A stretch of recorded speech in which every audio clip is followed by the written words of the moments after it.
à tous, nous sommes ensemble pour un nouvel Idée Jeudi qui se déroule aujourd'hui au 139. Pour ceux qui ne connaissent pas, le 139 est un tiers-lieu situé au 139 cours de la République au Havre, au rez-de-chaussée du siège social de Logé-aux-Seines. On y trouve un espace de coworking, une salle événementielle où je me trouve actuellement, qui accueille des conférences, des expositions, des rendez-vous de toutes sortes, et un programme d'incubation et de résidence au premier étage pour des porteurs de projets. Thomas Malgras, que nous avons le plaisir de recevoir aujourd'hui, est amateur de jeux, ça tombe bien. Il est là avec nous 30 minutes pour parler compétition. Thomas, bonjour. Bonjour Maxence. Thomas, je te propose de rentrer tout de suite dans le vif du sujet. Tu es chef de projet pour la candidature de Rouen au titre de capitale européenne de la culture. Est-ce que tu peux nous dire c'est quoi être capitale européenne de la culture ? Oui, très formellement, en fait, c'est tout simplement recevoir un label de la part de l'Union européenne que l'Union européenne accorde depuis le milieu des années 80 à 2 villes en Europe chaque année. Et puis, il y a ça tourne entre les pays et la France est une capitale européenne de la culture à peu près tous les 15 ans maintenant. Les dernières, c'était Marseille en 2013 et Lille avant ça en 2004. Alors, évidemment, tout le monde a en tête l'idée que c'est d'abord une grande fête, une grande année événement, où pendant un an, on va avoir des grandes expositions, des œuvres dans l'espace public, des grands projets culturels, une programmation très dense, des équipements aussi, donc c'est vrai, c'est ça. Mais c'est avant tout un projet qui finalement n'est pas si culturel que ça, qui est plutôt un projet stratégique global, c'est-à-dire on essaie de se projeter même au-delà de l'année capitale européenne, on essaie de se projeter dans 20 ans, et on réfléchit à la transformation du territoire, aux grands enjeux de rayonnement, d'attractivité, de développement. Et on construit une stratégie qui, à un moment, effectivement, se matérialise par une grande année événement, mais qui, finalement, n'est qu'un passage au milieu d'une stratégie plus globale. Cette grande année événement, comme tu le dis très bien, elle est là en 2028.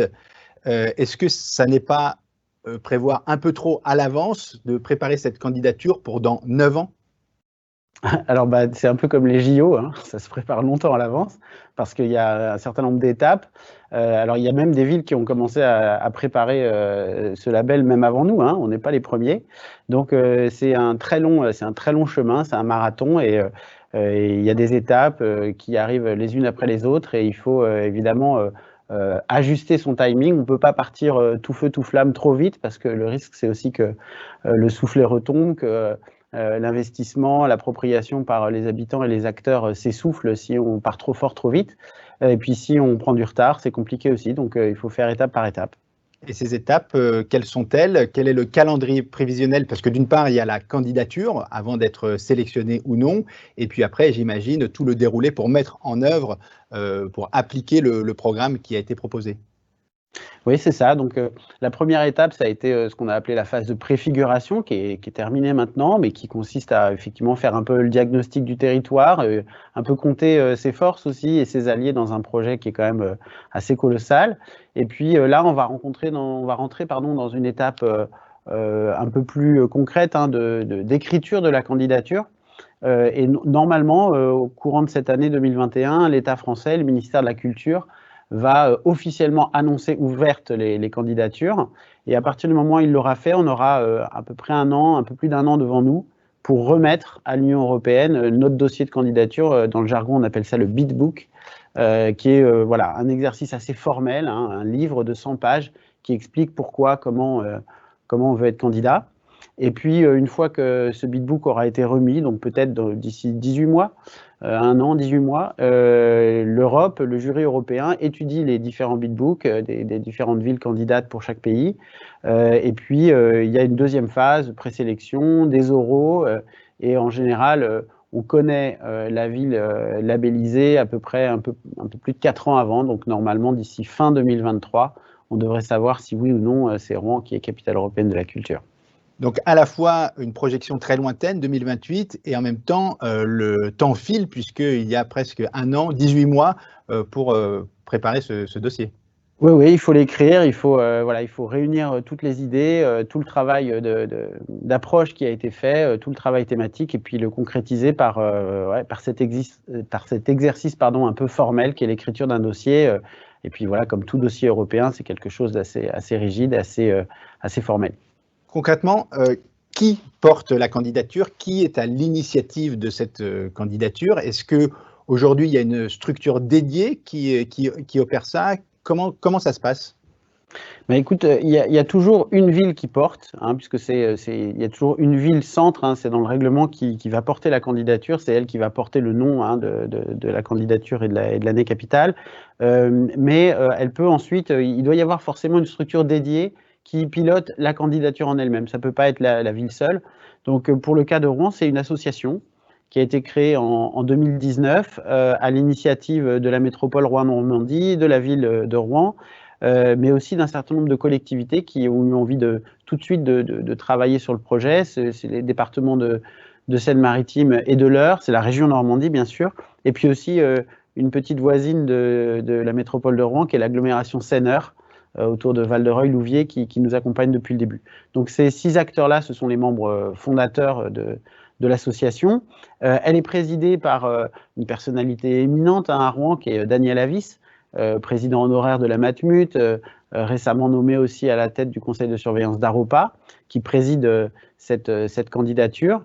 Et puis, la nouvelle équipe d'élus aussi rouennais qui s'investit de plus en plus, et notamment Christine de Saintré, donc, qui est vice-présidente de l'association, qui est élue métropolitaine en charge de capitale européenne et qui préside également l'Office de tourisme de Rouen. Donc une gouvernance, voilà, autour principalement des collectivités, mais avec aussi d'autres acteurs qui adhèrent à l'association. Tu penses qu'il y a une chance de gagner?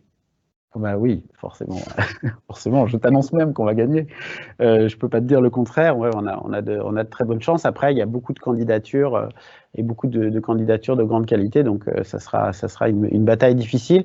Après, évidemment, on se suit un peu, on suit ce que font les autres, on se parle parfois, mais globalement, c'est quand même un exercice assez solitaire, hein. C'est un peu comme les couloirs en athlétisme, hein. On reste dans son couloir, on trace sa route.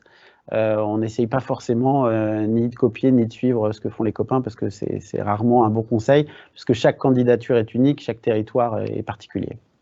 Si on prend le worst case, le scénario catastrophe, imaginons que Rouen ne gagne pas, alors tout ce travail tombe à l'eau? Non, je pense pas, parce que, enfin, normalement non, parce que l'idée c'est justement d'avoir une stratégie qui enjambe en fait l'année 2028, hein, je le disais tout à l'heure, on travaille à 20 ans, on essaie de réfléchir à une transformation globale du territoire et à une stratégie pour y arriver. Et si la stratégie est bonne, si elle est pertinente, en fait, avoir le label ou pas n'empêche pas d'essayer de mettre en place cette stratégie. Alors, oui, le label Capitale européenne de la culture, c'est un formidable atout, c'est un formidable accélérateur pour mobiliser des énergies, des fonds, pour essayer de mettre en place cette stratégie, mais rien n'empêche, si on n'a pas le label, de continuer et d'appliquer cette stratégie. Par exemple, Lille, qui est une des capitales européennes sans doute les plus reconnues et qui a laissé un héritage très très fort, bah, c'est une candidature qui s'est faite presque par défaut, après un autre échec qui était une candidature au JO ou à l'exposition universelle, c'était un des deux, je ne me souviens plus. Mais c'est parce qu'ils n'ont pas réussi à faire un premier projet qu'ils se sont remobilisés sur Capitale européenne de la culture, et finalement en très peu de temps. Et ils ont fait une des capitales européennes qui aujourd'hui reste dans l'histoire des capitales européennes comme une des plus réussies et avec un des héritages les plus conséquents. Thomas, je te propose de passer un peu au fond, à la proposition que tu es en train de formaliser pour la candidature. Alors j'imagine que tu ne peux pas tout dire, comme on l'a vu, la compétition est féroce, mais est-ce que tu peux malgré tout nous dévoiler les grandes lignes de la candidature ou le parti pris fort qui est adopté?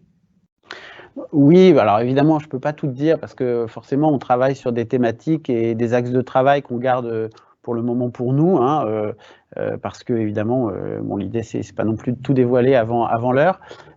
Par contre, il y a une constante, hein, dans les projets de capitale européenne, et notamment depuis le début des années 2000. La plupart des villes qui obtiennent ce label sont des villes qui ne vont pas jouer sur une forme de mérite, c'est-à-dire qu'il ne s'agit pas de faire une compétition sur quelle est la ville qui a le plus grand taux d'équipement culturel, quelle est celle qui a l'offre la plus développée, regarde mon bel opéra, là tu as vu tous les musées que j'ai. Ça marche pas trop comme ça. De plus en plus, en fait, les villes qui obtiennent le label sont des villes qui en ont besoin plus qu'elles le méritent. Elles en ont besoin et elles démontrent en fait où sont leurs faiblesses, où sont leurs manques. et elles essayent par une stratégie de développement territorial de très long terme de les combler. Et une des villes vraiment qui a été marquante de ce point de vue-là dans sa candidature, c'est Marseille en 2013. On a eu la chance de rencontrer Bernard Latarjet qui avait piloté cette candidature et qui nous a dit, toutes les villes qui étaient en compétition avec nous disaient nous, ce label, on le mérite, et nous, notre stratégie, c'était de dire, nous, ce label, on en a besoin. Et clairement, aujourd'hui, les notions de résilience, de rebond, de s'appuyer sur ses faiblesses pour en faire des forces, c'est en général ce qui marche très bien dans les candidatures. Donc, notre parti pris, il va plutôt se tourner là-dessus que sur le fait d'annoncer effectivement une programmation ou quelque chose très tôt. Alors, on est plutôt sur une réflexion de transformation de long terme. Et puis, un parti pris aussi fort de la candidature, mais on pourra développer un peu, c'est l'idée du territoire de la candidature. C'est-à-dire qu'on va vraiment s'appuyer sur un territoire qui a du sens, et je pense que ça va être un des points forts majeurs de notre candidature par rapport à d'autres.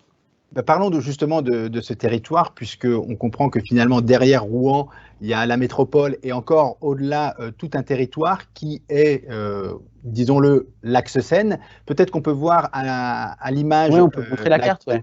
Voilà, la carte de la candidature. Qu'est-ce que tu peux nous dire là-dessus, sur ce parti pris? D'abord, écoute, je voudrais saluer le travail de Maxime Salle, qui est le cartographe qui a fait cette carte, qui est membre d'un petit collectif rouennais qui s'appelle les artisans cartographes. L'idée de cette carte, c'est on a développé une forme d'analogie pour le projet. Pour nous, le projet Capitale européenne de la culture, pour Rouen, c'est comme un bateau. C'est comme un bateau qui va remonter ou descendre le courant le long de la Seine, avec un port d'attache, comme tous les bateaux, et son port d'attache, c'est Rouen, forcément. Mais ce bateau, il va aussi se déplacer.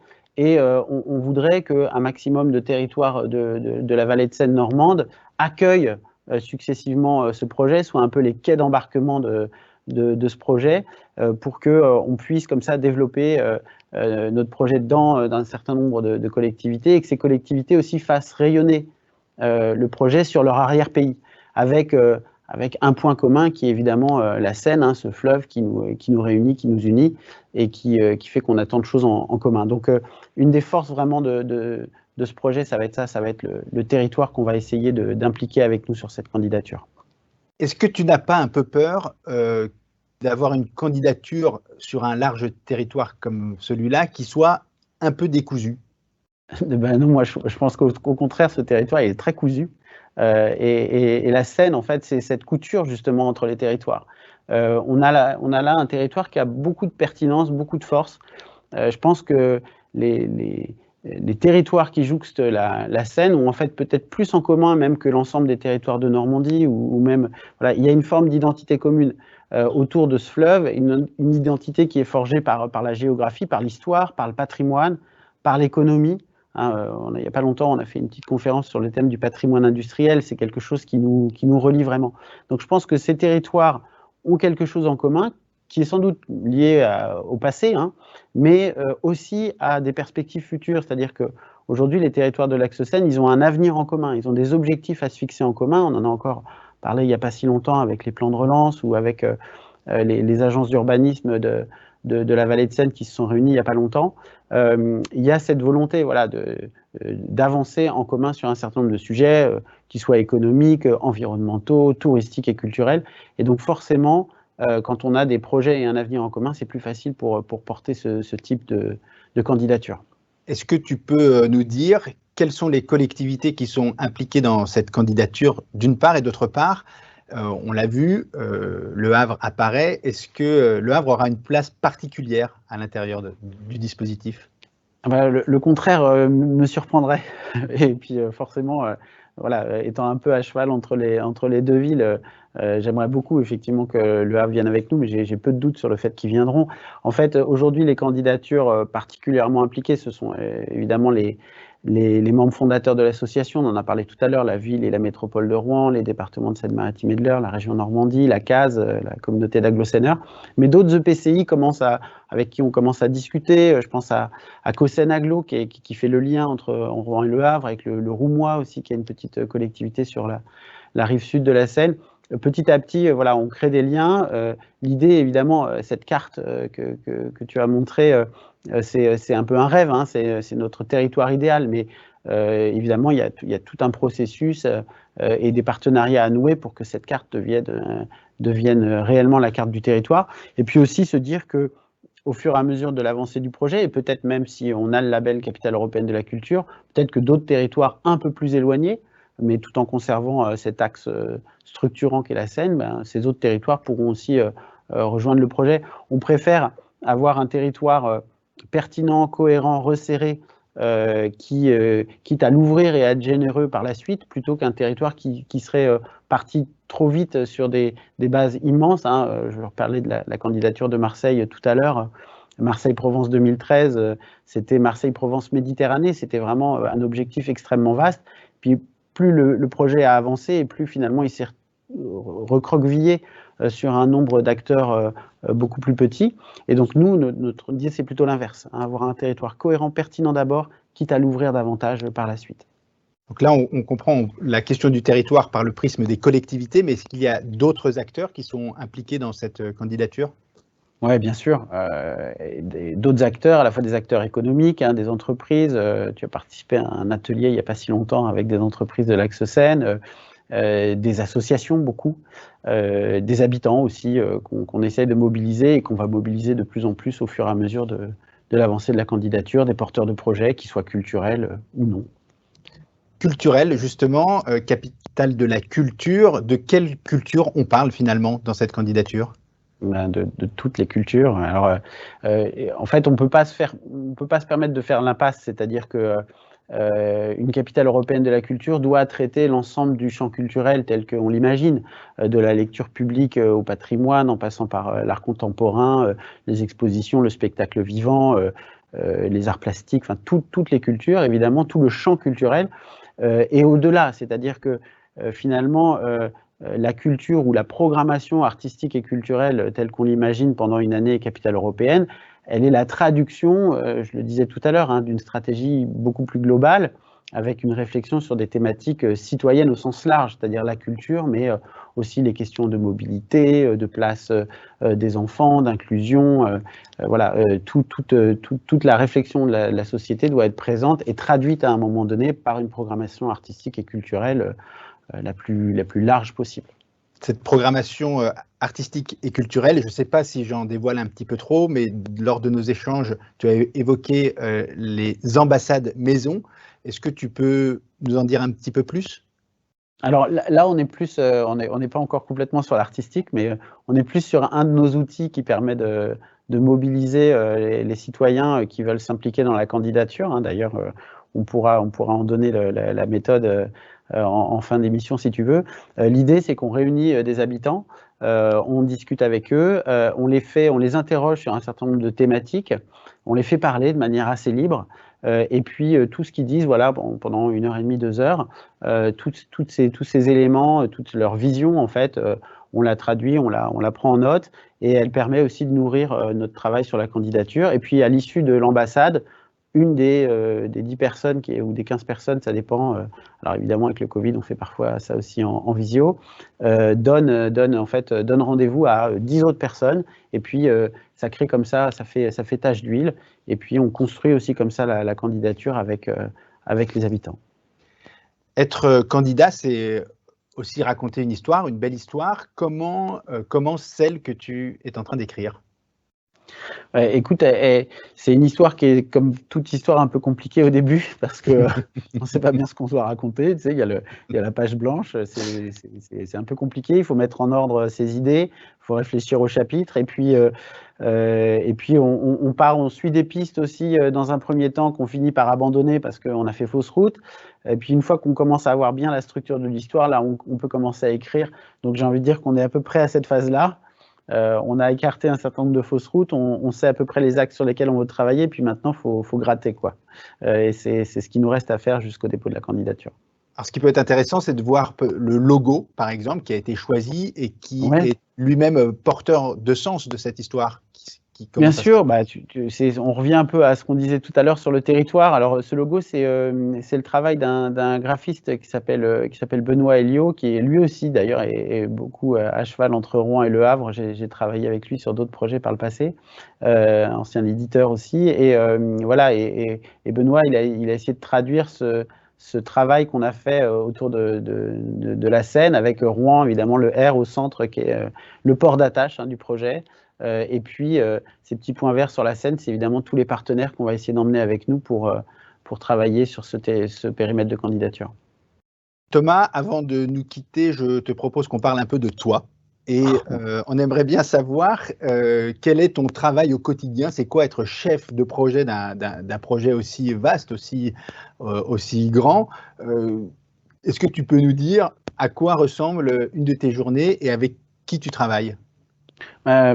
D'abord, il y a une équipe dédiée. Alors, au départ, elle n'était pas très importante, je ne te le cache pas. J'étais un peu tout seul avec également un conseiller qui nous accompagne sur la candidature, qui est un expert des candidatures capitales européennes et qui nous accompagne comme conseiller technique. Et puis là, petit à petit, l'équipe projet commence à se construire. Une personne qui est arrivée en communication. On va également avoir des personnes qui vont nous accompagner sur la rédaction du dossier de candidature, sur la production de petits événements de préfiguration. Tout ça voilà, se construit. Je pense qu'on devrait être une équipe de 5-6 d'ici la fin de l'année ou le début de l'année prochaine. Ça, c'est l'équipe dédiée. Et puis en fait, après, autour, et ça, c'est quelque chose que j'ai beaucoup expérimenté sur mes précédentes fonctions, on travaille ce qu'on appelle en mode projet, avec la plupart des équipes des collectivités autour de nous. Donc, je suis en contact permanent avec les équipes de la ville de Rouen, avec les équipes de la métropole Rouen-Normandie, avec celles d'autres collectivités. Et on va chercher voilà, à droite, à gauche, des compétences qui vont se mettre ponctuellement au service du projet. Et puis, petit à petit, ces compétences-là, elles vont tellement travailler sur le projet que finalement, elles vont être dans l'équipe dédiée sans même s'en rendre compte. C'est un peu la logique de ce travail en mode projet. Donc beaucoup, tu parles de quotidien, voilà, la préparation d'événements de préfiguration, de l'animation d'ambassades maison par exemple, de groupes de travail, beaucoup de groupes de travail thématiques pour nous aider à creuser chacun des aspects du dossier de candidature.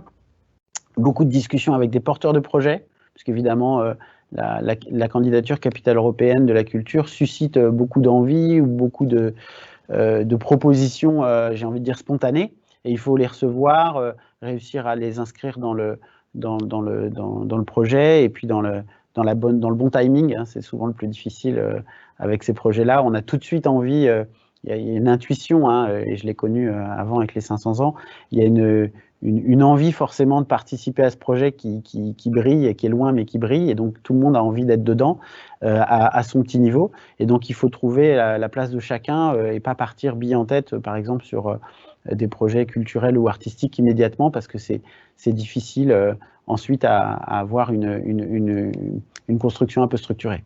Les 500 ans du Havre, tu l'évoques, tu les as pilotés aux côtés de Jean Blaise. Est-ce que tu as en tête une anecdote, un moment qui a été très fort pour toi de cette expérience? Ouais.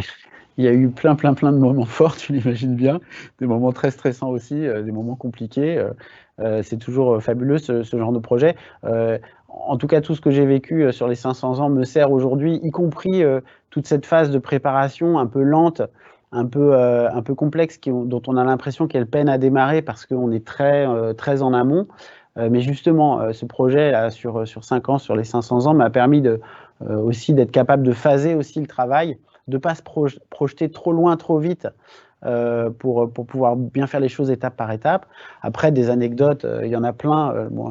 La plus connue peut-être, c'est celle de l'histoire de l'œuvre Up3 de Lang et Baumann, qui orne aujourd'hui la plage du Havre, et dont tout le monde dit qu'elle est tellement évidente à cet endroit-là, sauf que 15 jours avant l'ouverture d'un été au Havre, elle était censée être à un autre endroit, c'est-à-dire sur le sommet d'un des bâtiments de la Porte Océane, et que pour des raisons techniques, il a fallu la déplacer au dernier moment. Et donc, c'est très drôle d'imaginer que l'objet artistique dans l'espace public, dont tout le monde dit aujourd'hui qu'il est parfaitement à sa place, 15 jours avant, il n'était pas du tout à cette place. Et le résultat d'un accident, pratiquement. Voilà. Et puis, puis d'une manière générale, ce que je retiens toujours dans ce projet qui est magnifique, c'est le fait de construire dans l'espace public et d'observer la réception aussi et l'appropriation par les habitants de ces œuvres qui aujourd'hui sont là et qui font partie du paysage et que tout le monde, voilà, et que les habitants eux-mêmes ont souhaité garder. Voilà, c'est ça qui est toujours très émouvant, surtout quand on se dit que voilà, un mois avant, il n'y avait rien, qu'on était un peu en panique, qu'on se dit est-ce que ça va marcher, et puis quand on voit que tout marche, et puis que les gens s'approprient ces éléments, bah forcément, ça fait très plaisir. Je sais, Thomas, que tu as d'autres passions. Tu es musicien, tu es engagé dans le secteur associatif. Est-ce qu'on peut dire que tu es un hyperactif de la culture ? Je ne sais pas si je suis hyperactif de la culture, mais je pense que, comme beaucoup d'entre nous, la culture voilà, fait partie de mon équilibre personnel. D'ailleurs, je ne peux qu'en ce moment déplorer de pas y avoir accès autant que je voudrais. Je pense bien sûr à tous les acteurs professionnels de la culture qui en ce moment souffrent énormément de ne pas pouvoir faire leur travail, mais aussi aux amateurs. Et moi, je fais plutôt partie, en dehors de mon travail, je suis plutôt un acteur amateur de la culture. Je pratique la musique, je chante, je suis chef de chœur aussi, avec voilà, quelque chose qui m'apporte un équilibre. Et d'ailleurs, le chef de chœur, il ressemble aussi beaucoup au chef de projet parfois. C'est un peu les mêmes compétences, c'est un peu les mêmes choses qu'on fait. Donc, non, j'essaye simplement, voilà, j'ai toujours été un amateur sur le plan artistique et culturel, mais j'en ai besoin comme beaucoup. Et puis, sur le plan associatif, c'est assez récent, mais c'est vrai que quand j'ai quitté le projet des 500 ans, il y avait un projet en particulier dont j'étais vraiment très fier d'avoir accompagné la naissance, c'est le chantier d'insertion Médiaction, qui propose la médiation culturelle comme support de production pour des personnes en insertion. Et cette association, aujourd'hui, je fais partie du conseil d'administration et j'ai accepté de le faire une fois que j'ai quitté, bien sûr, mes fonctions à un été au Havre. Et voilà, je suis très content de les accompagner. D'ailleurs, c'est un partenaire de l'OGEO également, puisqu'ils ont été incubés ici même au 139. Absolument. Et aujourd'hui, ils ont des locaux mis à disposition par l'OGEO. Absolument. Dernière question, porter la candidature de Rouen, est-ce que ça veut dire nécessairement être rouennais, habiter à Rouen ? Eh ben, c'est une bonne question. Écoute, elle est vraiment d'actualité, puisque toute la phase de préfiguration, je l'ai faite un peu à cheval entre les deux villes, puisque j'habite au Havre et je travaillais à Rouen. Comme le projet démarrait, c'était encore un peu compliqué de savoir voilà, comment j'allais m'organiser. Donc j'ai commencé par faire les allers-retours, comme beaucoup de gens. Et ce qui m'a aidé, parce que ça permet aussi d'avoir quand on vient d'un territoire extérieur, d'avoir un regard assez neuf, de pouvoir faire des rapports d'étonnement, de pouvoir voilà, regarder ça avec un œil un peu extérieur. Donc c'est ce qui a été le cas les premiers 18 mois. Et là, dans cette nouvelle phase un peu plus concrète de la candidature, je me suis dit que ça serait quand même mieux d'être en prise directe avec le territoire. Et donc, je déménage du Havre vers Rouen là, dans quelques mois. Merci beaucoup Thomas. Avant de nous quitter, je te propose un petit jeu, puisque tu es amateur de jeux. Donc, ça s'appelle le Si je dis jeudi, jeudi.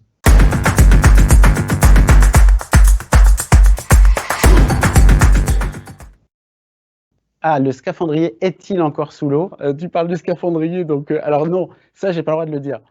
J'ai pas le droit de le dire non, il est parti sous l'eau et après il a traversé la terre ou les mers, voilà. Mais concrètement, je peux pas te dire où il est. J'ai mis du temps à comprendre de quoi tu parlais. Alors si je dis jeudi, tu passes plus de temps à vélo, en train ou en bateau ? Alors oui, écoute, j'aimerais passer beaucoup plus de temps en bateau. D'ailleurs, je pense que pour 2028, il nous faut absolument plein de projets qui flottent et qui avancent sur l'eau. J'aimerais passer... alors, je passe beaucoup de temps à vélo, surtout quand je suis à Rouen, parce que c'est comme ça que je me déplace là-bas. Mais finalement, je pense que dans une journée, aujourd'hui, je passe plus de temps en train, d'autant qu'il ne t'a pas échappé que parfois le train met un peu plus de temps pour faire les trajets qu'il devrait faire. Voilà. Donc, oui, je passe plus de temps en train. Alors, si je dis jeudi, ton coin préféré sur la Seine ? Oh là là, la question qui fait très très mal parce qu'il y en a tellement. Allez, je vais faire un petit hommage. Alors, j'adore La Bouille, par exemple, voilà, qui est un petit village pas très loin de Rouen et qui a des lumières magnifiques. J'y suis passé cet été en faisant la Seine à vélo avec ma famille. Il y avait un lever de soleil fabuleux. Et j'adore faire le trajet La Bouille-Rouen parce que ça permet de découvrir d'abord de la campagne rouennaise et la forêt. Et on oublie à quel point la métropole de Rouen est couverte de forêts et de champs avant d'être couverte voilà, de bâtiments et d'usines. Mais justement, on découvre cette transition et on arrive et on voit les terminaux de conteneurs de Grand Couronne qui me rappellent ceux du Havre. Et on voit la zone industrielle, et moi j'aime beaucoup les paysages industriels, donc j'adore faire La Bouille-Rouen à vélo, c'est extraordinaire à faire. Si je dis session blind test. Vas-y, on voit. Alors je vais trouver l'artiste. La Seine a de la chance, elle n'a pas de soucis, elle se la coule douce, le jour comme la nuit, et elle sort de sa source. C'est très joli, c'est harmonisé, j'aime beaucoup, mais je ne sais pas qui c'est. Ah, chanson plus bifurée, ouais, qui est un super quatuor vocal. Je les connais en plus, mais je connais. Alors ça, c'est la scène de M, les vallées séparatistes. Bravo. Elle sort de son lit. Que puis-je faire de mieux que marcher le long de la Seine? Alors, je connais pas cette chanson, mais je connais la voix. Je pense que c'est Philippe Catherine. Merci Thomas, merci beaucoup Merci d'avoir pris le temps de nous raconter cette candidature, ce beau projet. Est-ce que tu peux nous dire juste, avant de nous quitter, si on veut avoir des informations, où est-ce qu'on peut les trouver ? Alors, on est en train de préparer un site internet qui sera en ligne très bientôt. Et puis, d'ici là, on peut envoyer un petit mail à contact@rouen-normandie-2028.fr et on répond. Et si on a envie de s'impliquer dans le projet d'une manière ou d'une autre, c'est possible. Et puis, il y aura des infos sur les réseaux sociaux et sur le site internet d'ici peu. Merci beaucoup Thomas, merci à tous de nous avoir suivis pour ce Idée Jeudi. Et je vous donne rendez-vous dans un mois pour un prochain numéro. Merci, à bientôt.